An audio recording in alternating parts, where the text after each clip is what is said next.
Šonedēļ Vidzemē Eiropas Savienības programmas Interreg 4 projekta čārta ietvaros viesojās turisma speciālisti no 13 valstīm, lai klātienē tiktos ar Latvijas turisma nozares ekspertiem.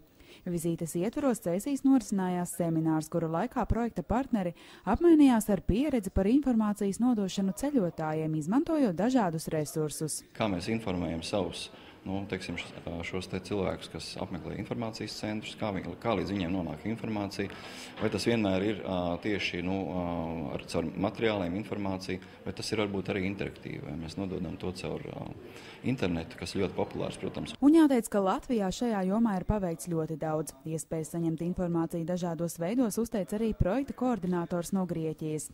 Viņa prāt Latvijā par ceļotājiem ir padomāts pat vismazākajos ciematos. Tomēr jārēķinās, ka aizvien aktīvāk turisti izmanto mūsdienu moderno tehnoloģiju sniegtās iespējas. Tā noteikti ir turisma nākotne. Cilvēki mūsdienās vairs nepaļaujas tikai uz informāciju, kur ir iespējams saņemt galamērķī. Aizvien vairāk ceļotāji izvēlas aplikāciju TripAdvisor.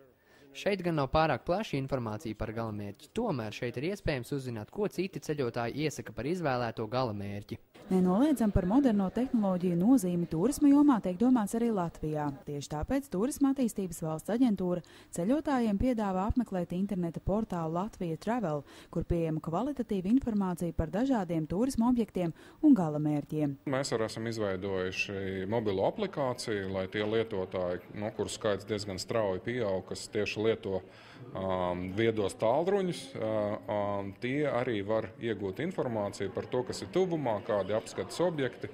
Un tas atšķirīgais no tām aplikācijām, kas varbūt ir starptautiskās, kā TripAdvisor vai tam līdzīgās, ir tomēr tas informācijas apjoms. Jo parasti tad lietotāju veidotās aplikācijas aprobežojas varbūt ar dažām informācijām, varbūt ar kādiem komentāriem, bet mūsu aplikācijā tomēr ir oficiāla informācija, apraksts, telefona numuri, sniedzamie pakalpojumi. Jāmin, ka projekts Čart fokusējas uz kultūras un mantojuma nozīmi reģionālajās turisma attīstības stratēģijās. Tieši tāpēc tā ietvaros līdzīgi semināri notiek arī citās projekta iesaistītajās valstīs.